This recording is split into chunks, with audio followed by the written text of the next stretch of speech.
صباح الخير عليكم لا فامي. ومن هذا الصباح الزوين هنا في اسطنبول غادي نبدا معكم واحد الرحله جديده وشيقه، رحله فلوغات فيها تجربه وحياه مليئه بالمغامرات. المهم والاول مره قررت باش غنبدا نصور فلوغات هنا في اسطنبول في تركيا. المهم اي بلاصه مشيت ليها غنبقى نصور معكم اليوميات ديالي.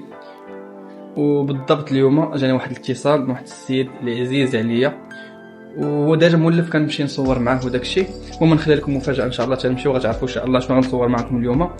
وان شاء الله نتمنوا تكون بدايه زوينه نبارطاجي معكم شي حويجات زوينين. يلا خليكم مع الفيديو ان شاء الله، مازال كاين بزاف د الحوايج اللي زوينين، خليكم معايا. بسم الله توكلت على الله. السلام عليكم بنادين.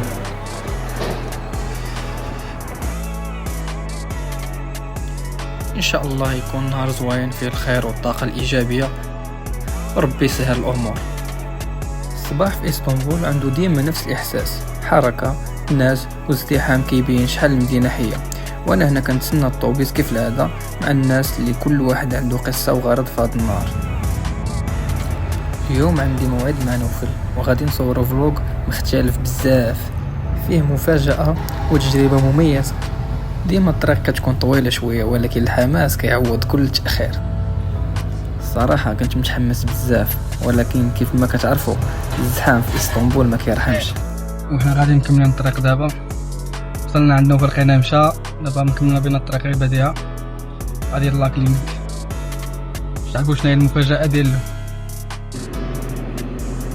قالت مع راسي ان شاء الله ما نطولش عليه بزاف، ولكن نوفل معروف ديما منضبط في الوقت، اكيد سبقني للعياده. نتمنى نكون باقي ما بداش العمليه حيت الصراحه عندي فضول كبير نشوف قبل ما يبدا العمليه. واخيرا وصلنا. هنا نوفل فعلا سبقني والعمليه قراب يبداو عليه. كلنا هنا باغي نكتشف المفاجاه اللي هي العمليه اللي غادي يدير نوفل. فانا هنا لحد الساعه كنعتقد ان نوفل غيعمل عمليه زراعه اللحيه.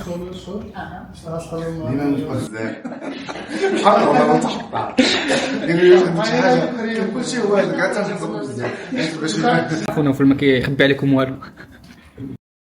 شنو هي العمليه اللي غادي ندير عمليه زراعه الشعر. كنت باغي ندير زراعه اللحيه، الطبيب قال لي ما يمكنش لانه وجهك حساس، لانه داير الليزر وغينوض لي داكشي ماشي طبيعي، فقررت ندير زراعه الشعر. رغم انه تبارك الله راه عنده الشعر ولكن لا ما فاوي. نقول لهم انهم ملي كيكونوا البصيلات باقيين مازالين قويين تجيو ديروا الزراعه من الاحسن كتكون النتيجه زوينه وكتكون قويه، يعني ملي كيكونوا البصيلات قويين كتعطي نتيجه احسن. كنتسناو حتى تقرعوا بالمره وتجيو ما كنلقاوش عدد كبير من البصيلات. حنا دابا داخلين نكتشفوا غرفه العمليات. الصراحه كتحس بواحد الراحه غريبه، ماشي خوف ولكن طمأنينة. كل شيء منظم، نظافة في أدق التفاصيل، أجهزة مجهزة بأعلى المستوى، وكل حاجة كتعرف شنو الدور ديالها. داكشي تبارك الله عندهم منظم. كيكون انا عندي الشعر خفيف وخايف كتشوفوا هذا علاش كنخليه طوال باش نغطي ديك انه خفيف، ولكن ان شاء الله دابا منين غادي ندير زراعه الشعر غنبقى ندير غير ديك الحلقات ديال العسكر، ما نخليش انايا شعري طوال، كيعجبني الشعر يكون خفيف. ندير دوزيام فهمتي ولا بريميرا. المهم كنتسناو.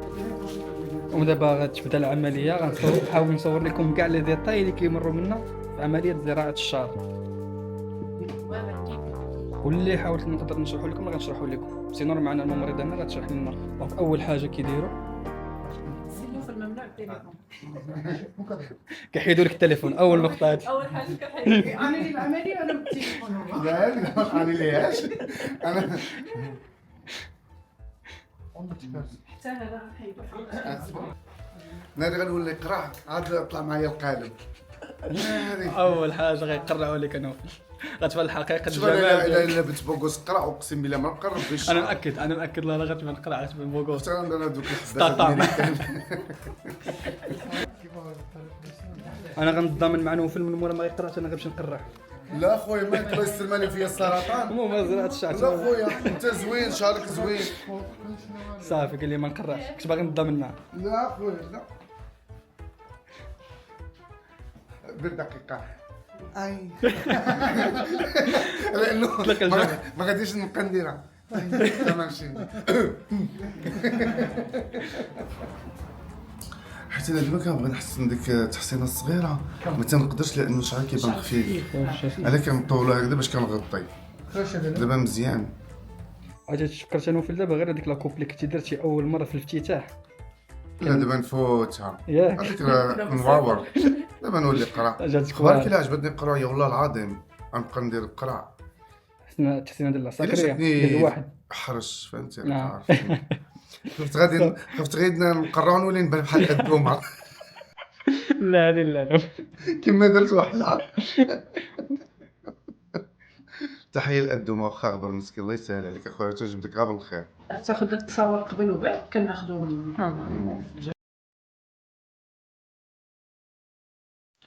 المهم غادي نوريكم جميع التفاصيل ديال عملية زراعة الشعر خطوة بخطوة، من كيفاش كتبدا العملية حتى للنتيجة النهائية، باش اي واحد كيخمم يدير عملية الزرع تكون عنده فكرة واضحة.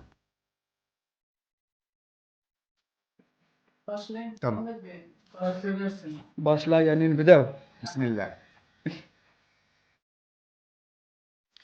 تخيلوا معايا دابا نوفل كي غتجي التقريعة، كل ثقة في النفس كنشوفو نوفل كيضرب واحد التقريعة.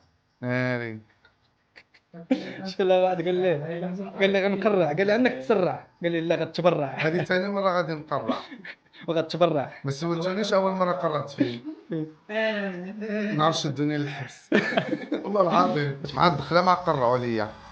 اجي نقول لك الا كانوا شي بقعات خباء عمرها ملي كنت صغير كنت كندابز بالحجر اقسم بالله. ما كاين ما تخبى عنه في دابا الشعر غتفضحوني كلشي فضاء. كي تنبان باقي ما شفتش راسي كنبان بوغوس بفارغ الصبر كنتسناو النتيجة النهائية نوفل بدون شعر. يمكنش دابا عاد اش غيولي او ماينو انا حيت والله الا جاتنا بصح ولا جات واحد زوين صغير السمار. انا بغيت نسمار كنشبح بيك انا ما كيشبه وانا نقرا. بغا نقول لكم نوفل بغا يولي سمر بحالي زعما بونس ومن بعد نستي كيشبه لي راسي نوفل في حاجة جديدة. يبقاو ياخذوا التصاور وانا نقرا يبقاو يضحكوا عليا. شاهد قبل الحد يبقاو يديروا بيا ستيكرات وداك الشيء. تكون هاني انا الاولى. حرام عليكم. ولكن بيني وبينك انا في الجات كنت تنمروا عليا. لا ما تنمرش عليك وجاتك واعره بالعكس. لا دابا شحال باش حكموني؟ الله يستر بعيد الشر حكم عليكم 5 سوايع 6 سوايع ديال 5 سوايع وانت جالس هنا شرح كيزرعوا لك. بغيت الشعر صغير بغيت السنان لون طبيعي بغيت نبقى الله طبيعي الله ديما ونضعف شويه باش نولي نلبس داكشي اوفر سايز عاوتاني. في الاول ممكن كان كيبان لكم ان نوفل ما كانش محتاج انه يدير عملية الزرع، شعره كان باين مزيان وكتيف، لكن الطبيب منين بدا كيحلق عليه تبينوا بزاف ديال المناطق اللي ضعيفه وفراغات كتير واللي ممكن مع الوقت تولي صلع.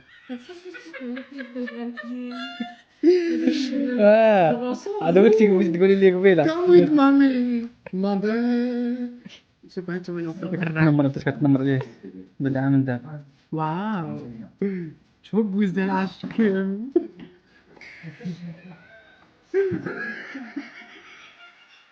دابا قولوا لي كيف جاتو التصريع.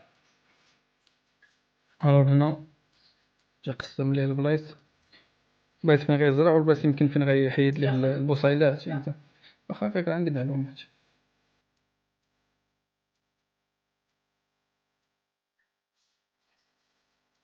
غادي كيسموها المنطقة المانحة ياك، المانحة كتكون فيها البصيلات. كانوا جاهم ياكلوش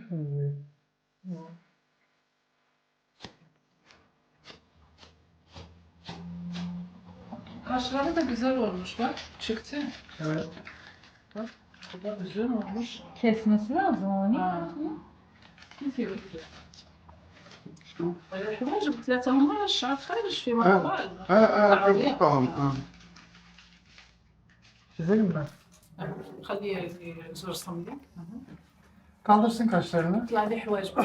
اطلع حواجبك.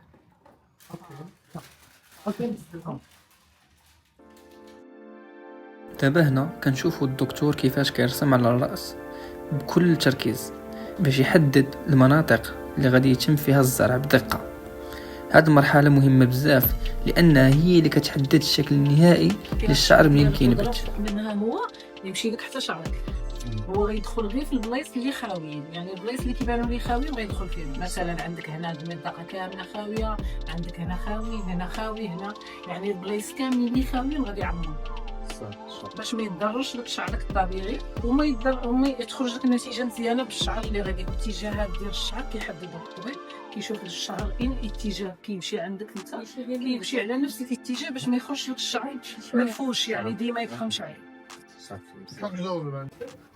هذه يبخرك في راسك، ما تحش بهذيك البلا اللي غتدخل، ما تحش بحال التخدير. عرفتها. ايوا علاش ما كديروش الكليان كاملين وعادي نخلصوا الا كانت غاليه؟ انا نشريهم. انا نشريها.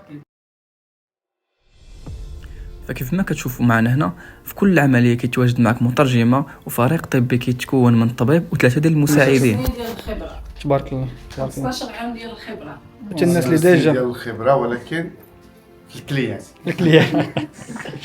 اذا هنا نوفل كيساعد باش غيبدا الزراعه. كيبغي ينعس عليك الشعر. جابيلهم انت.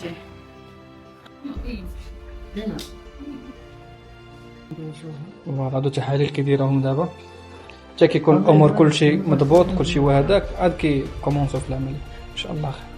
كناخذوا هاد الدم كنديروا منه التحاليل، واللي بقى منه كنديروا منه بلازما. شنو هي البلازما؟ البلازما هي كنعزلوا الكريات الحمراء على الكريات البيضاء، وكنديروا هي البلازما البي ار بي معروفه، هي يعني كدار الوجه كنضاره الوجه وكدار الشعر ككثافه كتقوي الشعر.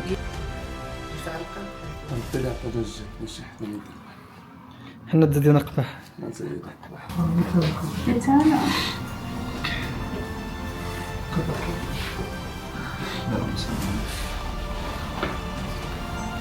شو سيروا؟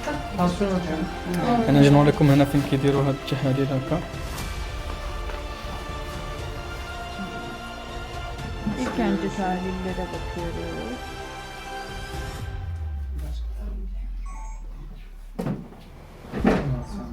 صار اللابوراتوار يدير. قلت لكم دابا هنا ديال التحاليل وهادو هما اللي كيتحولوا للبلازما. هاد القنينات هادو كيمشيو كيديوهم للابوراتوار باش كيخدموهم بواحد لا ماشين، وديك الساعه كيوليو بلازما باش كيديروها في الشعر. دار الامور كلها مضبوطه ونوفل دابا كيساعد باش يبداو ليه العمليه. الحمد لله كلشي وهداك الطونسيون الضغط عنده وهداك التحاليل خرجوا ليه نيجاتيف، يعني كلشي وهداك. بقى دابا غير انه يبدا العمليه ان شاء الله. خليكم معايا باش نشوف العمليه كيفاش كدوز المراحل ديالها كامله حتى النتيجه النهائيه ان شاء الله. ما تمنى في وقت العمليه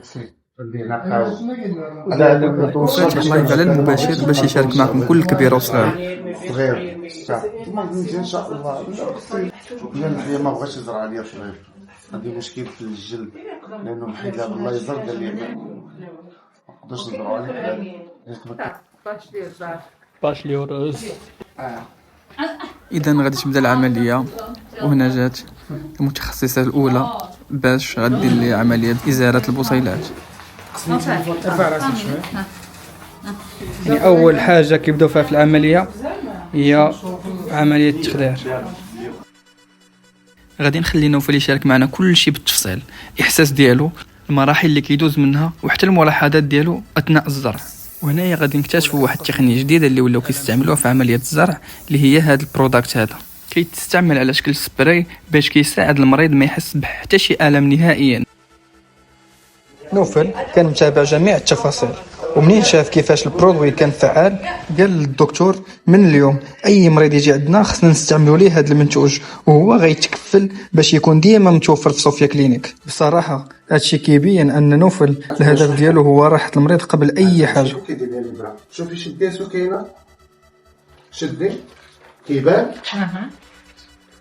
خبارك ما كنحس بوالو قسما بالله. واش بغا خشي الابره خشيها كيخشيها. وشوف الا ما كنحس بوالو خشيها هو وراه عشتي كنهضر ما كنحس حتى بشي حاجه. وراه لهم هو كيدخلها مزيان باش يشوفوا بانني انا كنهضر وكيخشي لي بلا ما كنحس حتى بشي الام. هاد التقنيه جديده كلنا كنديروها باش الكليان ما يحسش بداك الالم اللي كندخلوا ليه الابره، فهمتوا؟ ما كنحسش نهائيا. هما الخوات هنا نوفل كيكون كمل البنش، وهنايا كيعملوا واحد الكونترول خفيف كيتشيكيو به وكيتاكدوا ان نوفل ما بقاش كيحس نهائيا بالالم. دابا تحس براسك بدا كيتنفخ. دابا اش كيديروا هاد اللعبه؟ دابا كينفصلوا الجلد على اللحم باش نبقاو خدامين غير بالجلد.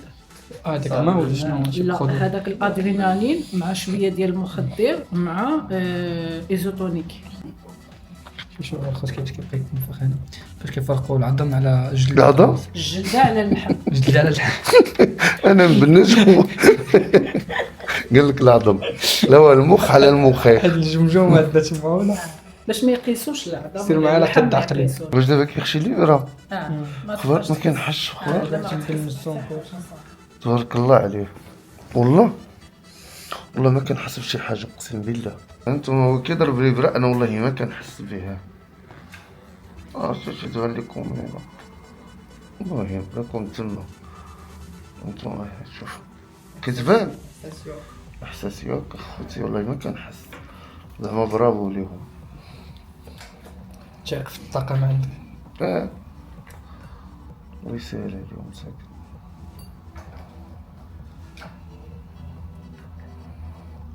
حدا كتوجد ليه اللي باري وهذا خدام.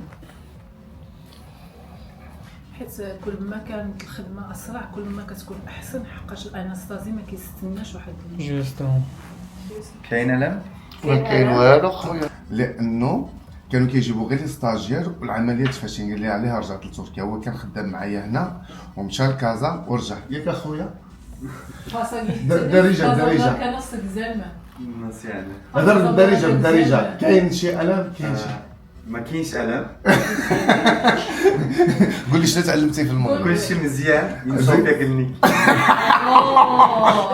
وهذا عاوتاني هذه من نهار عقلت وهي معايا ما شاء الله. دابا 7 سنين وهي معايا ما شاء الله.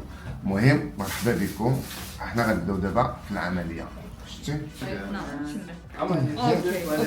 ايه تمام. اوبريشن ستارت. اوكي دونك هادي اش غدير دابا؟ غدير ليه يزيرات البصيلات. على كتاتنا فلان ديال ودابا كتكون فعليا بدات العمليه.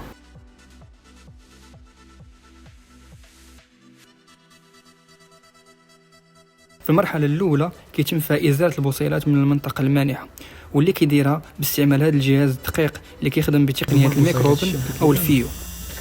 هذا الجهاز كيساعد بزاف باش كتحيد كل بصيله بوحدها بدون ما يتأذى الجلد او الجذور اللي حداها. العمليه كتطلب شويه ديال التركيز العالي والصبر، لان كل بصيله مهمه وكل وحده كتحط في مكانها بالحساب. زوينين اللي قلت ينوض لك الشعر مزيان. هذا ما البصيلات ديالنا في الشكل ورا شادين. Ben güzel alıyorum. وما رجعنا نشوفو نوفل فين وصل في الزراعه. خواو ليه الارض من البصيلات. تبارك الله شحال حيدو بهاد البصيلات. تقريبا شحال غيدير من البصيله؟ ما بين 5000 حتى 5500. تبارك الله من ما بين 5000 حتى 5500 بصيله بحال هادو اللي كيحيدو دابا، اللي من بعدهم هما نفسهم غيزرعوهم من الفوق. دونك يمكن راه نعاس. وهنا دابا كتشوفوا البصيلات اللي تحيدات من الراس وكتكون محفوظه بعنايه في هذا الوعاء. ومن بعد ما كتتم ازاله جميع البصيلات كتكون حاضره وجاهزه، وبهذه الطريقه كتضمن ان كل بصيله كتبقى سليمه ومهيئه باش تعطي افضل النتائج. شحال معنا صيد شبعتي ناس مع راسك القرع. والله الا شبعت الناس. ماشي شحال ولا عين من فوقي. هو كيتقلب وهو كيدير. ومن انه في الكمل ازاله البصيلات دابا شويه غيمشي خصها يتعالج. ها هو غيجي. سي نورمال غيجي الشوع باش من بعد غيبدا في الزراعه. Biraz daha yukarı gelelim mi? ودابا القرع غيبدا في الزراعه. قبل تسوق لك تتفرج مع راسك. فرج ليه مع راسك. شوفوا تبارك الله الكميه الكبيره اللي تم الازاله ديالها، تقريبا كتعد 6000 بصيله هنايا، وكل البصيله كتكون حاضره وجاهزه للمرحله الجايه اللي هي الزرع في المناطق الفارغه. Böyle yansın anladın mı? Buz ağrısın. الحريق تتحرقك هذه تولي O حاره zaman على شي söylesin حي. bana. بنجو لحسن هنا Blok sadece غير هذاك الخط front line. كيخلي لك الاحساس بانكم كتحشش في هذاك الشيء كامل. وباقي شاد فيك من اللور، يعني كيديروا غير داك الخط، غير الخطيط ضرب نصه بقات غير نص. Aklıma komik bir şey geldi.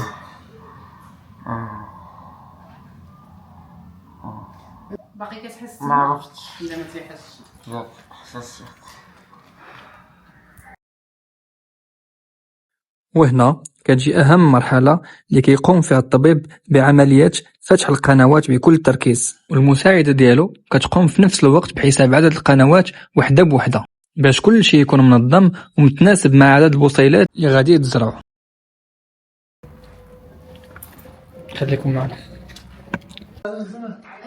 إذن هنا كنمشيو لآخر مرحلة في زراعة الشعر اللي هي زراعة البصيلات.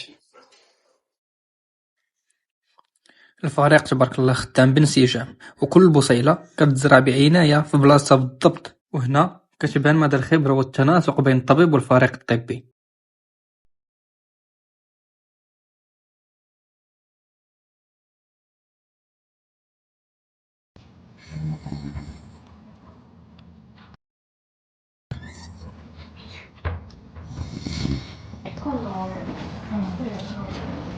ناس ما قالك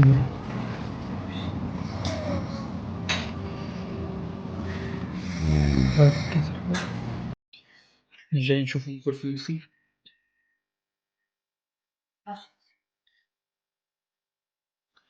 وصلت نوفل جالس مسافة عتفاش تفرج والله واخذ راحته. المنتخبات اش دايرين؟ ان شاء الله مربوح. عميك نمشيو لاسبانيا ولا واش كيخاونا هنا عملية تمشيو ولا كلشي ساهل.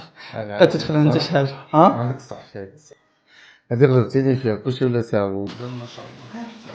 شوفوا لي الارض كتبقى شوف كيسقي فيها تبارك الله ما شاء الله. نهاية المراحل الأخيرة باش تكمل العملية إن شاء الله. مش كيعجبوك هذا لا فينيسيو، خصهم حتى يكملوا داك الشيء بالديتاي. الخدمه وسط الخدمه كتبان لك نقيه، وسط الخدمة كاينة الخدمة ديال لما هادي ما كتحس بدوخه والو، كلشي مزيان. أنا الدكتور كيطمئن على الحالة الصحية ديال نوفل.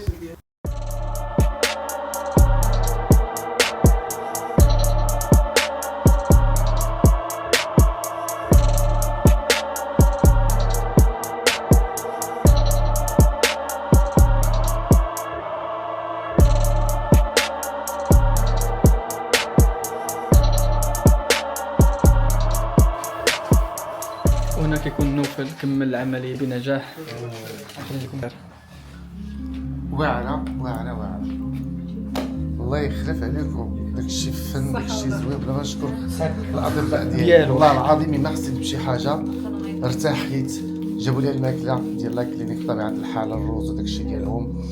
الماء كل ما كيجيبوا لي الماء داز زوينه، يدهم خفاف، ما كاين لا الم لا والو. حتى داك البنج من بعد ما بدينا كنستعملوا داك الرشاشه صراحه ما كاينش الم، زيرو الم، وانا فرحان بزاف وعارف راسي غتخرج النتيجه واعره ان شاء الله. ايوا راك تما. وهكا كانت تجربة نوفل موسى صاحب العيادة في عملية زراعة الشعر، تجربة مميزة بكل التفاصيل من أول خطوة حتى لآخر بصيلة. وهذا الفيديو ماشي مجرد فلوق، هو بداية مسار جديد غادي نشارك فيه معكم بزاف ديال القصص والتجارب الحقيقية. فما تنساوش الدعم والاشتراك في القناة. Very nice. يلا